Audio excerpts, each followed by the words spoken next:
The young and the restless spoilers shock. Under the flickering lights of Genoa City, a storm was brewing behind the thick walls of Newman Towers, not the kind born of weather, but one ignited by secrets, betrayal, and the relentless hunger for dominance. Victor had seen it before, the subtle shifts in power, the small tremors that preceded upheaval, and this time, he sensed the epicenter wasn't in Wisconsin, but halfway across the globe in the sun-soaked streets of Nice.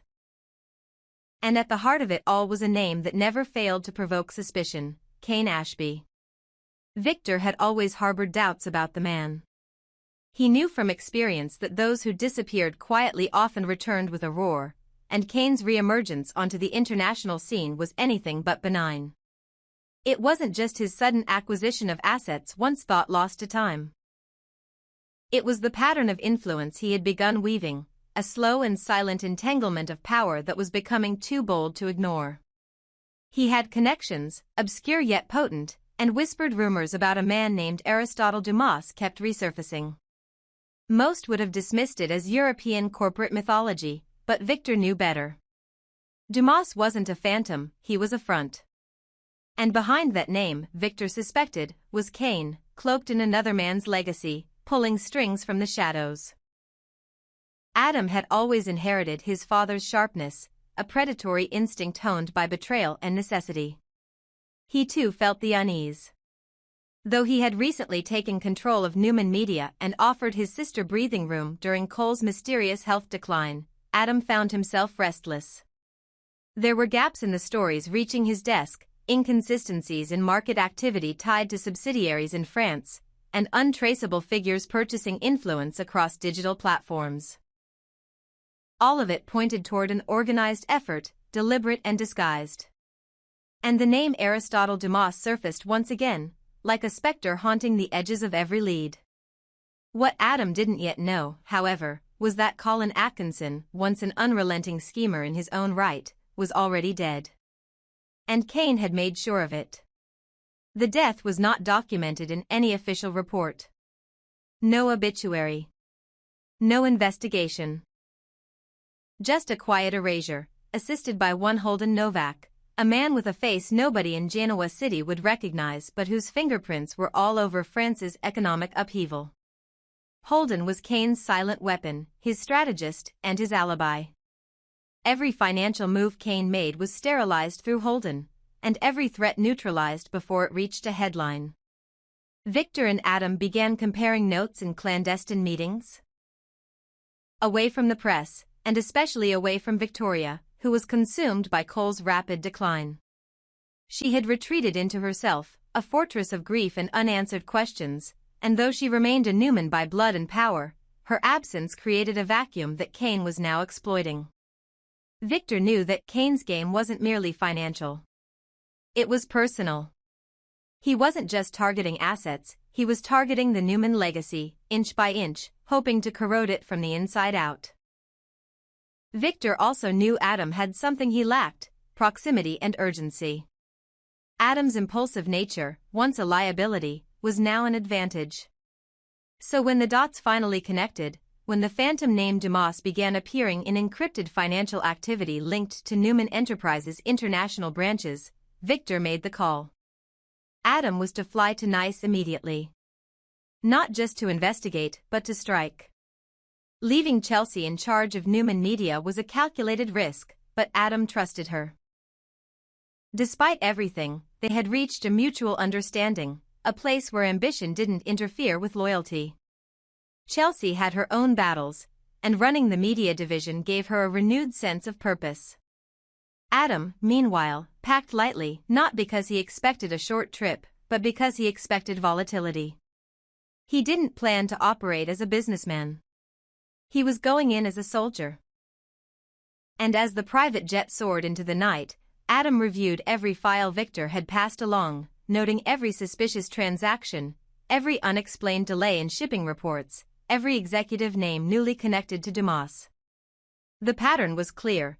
Cain was using shell companies under the Dumas brand to position himself as a global stakeholder, and every move weakened the influence of Newman subsidiaries abroad. If this continued, Cain would own the chessboard, not by force, but by default. It was a quiet siege, and most in Genoa City hadn't even noticed it had begun. What Adam also didn't realize was that the rod extended deeper. Holden Novak wasn't just a strategist. He had embedded himself within European regulatory bodies, silencing scrutiny through charm, coercion, and in some cases, elimination. Colin's death had been the first, an execution disguised as an accident, and one that Holden orchestrated with clinical precision.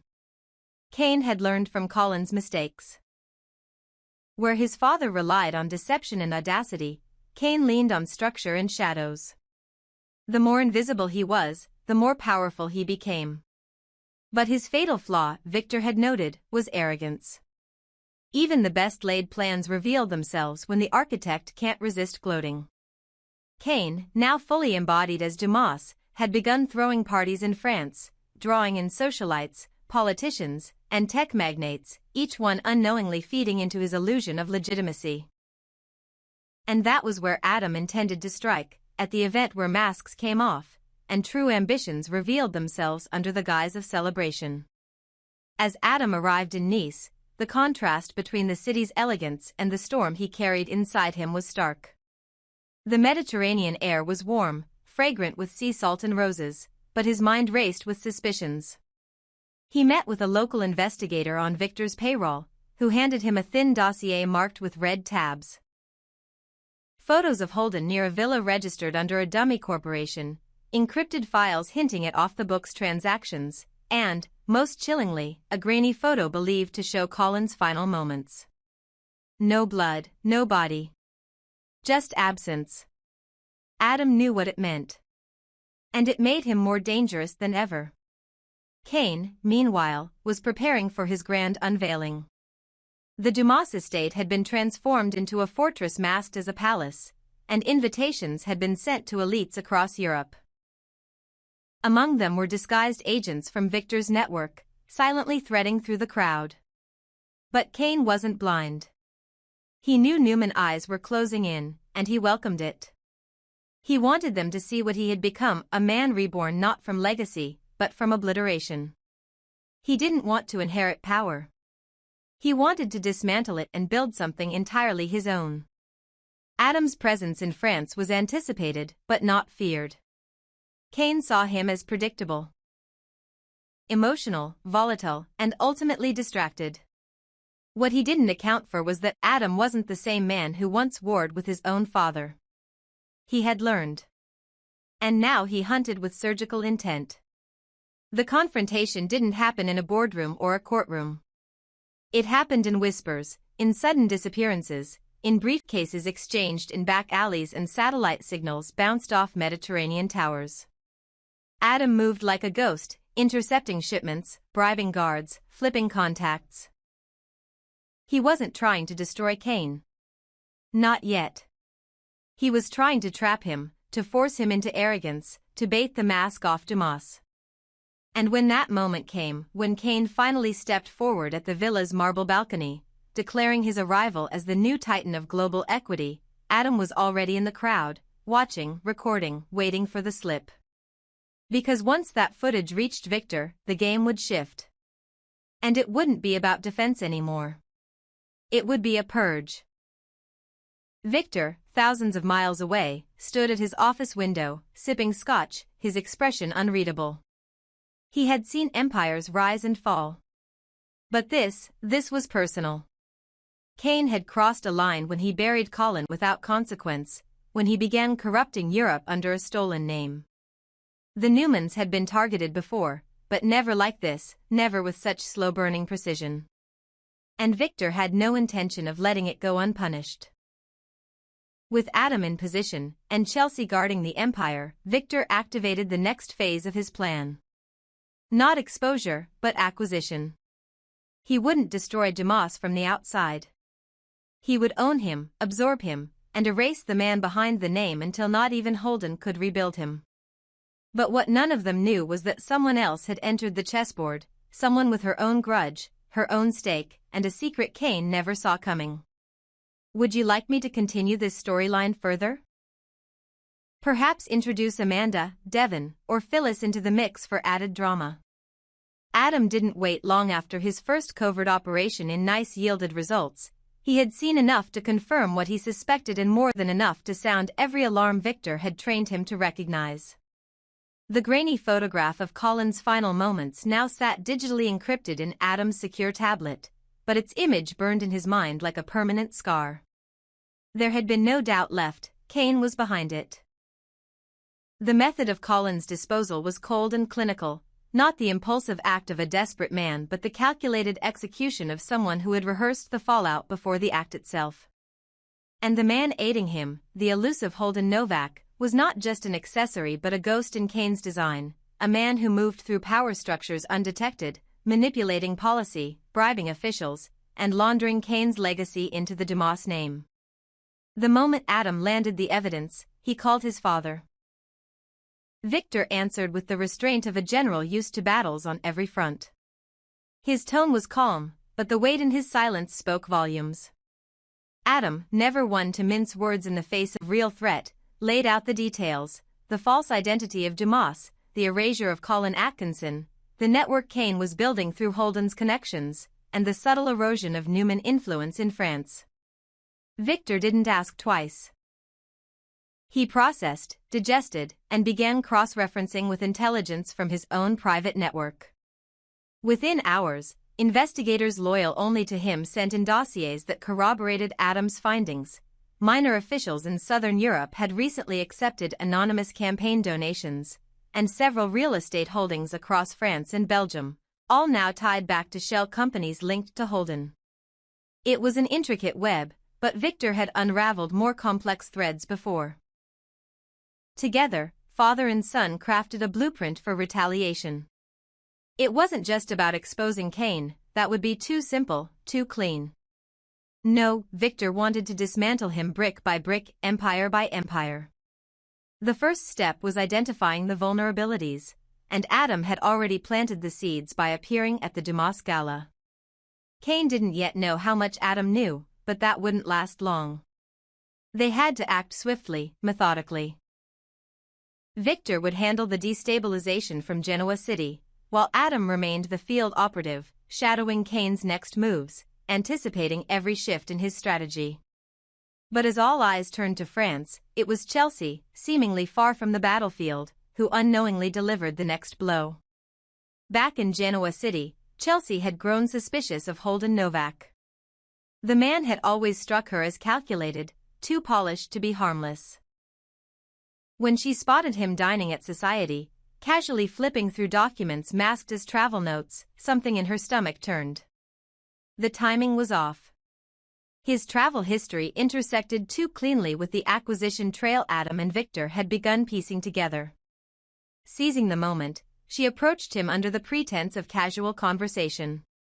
But Chelsea was no novice. She kept her tone light, her smile effortless, while her questions cut like scalpels. How long had he been in town?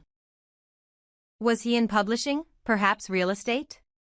Did he know a certain Australian gentleman who had also been seen around the south of France? Holden, for his part, performed well, too well. He claimed to have bumped into Kane once in a gallery, laughed off the idea of any business ties, and offered an alibi so polished it seemed rehearsed. But Chelsea saw it in his eyes. The brief flicker of calculation, the hesitation masked by a sip of wine, the way his hand froze just for a second when she mentioned Dumas.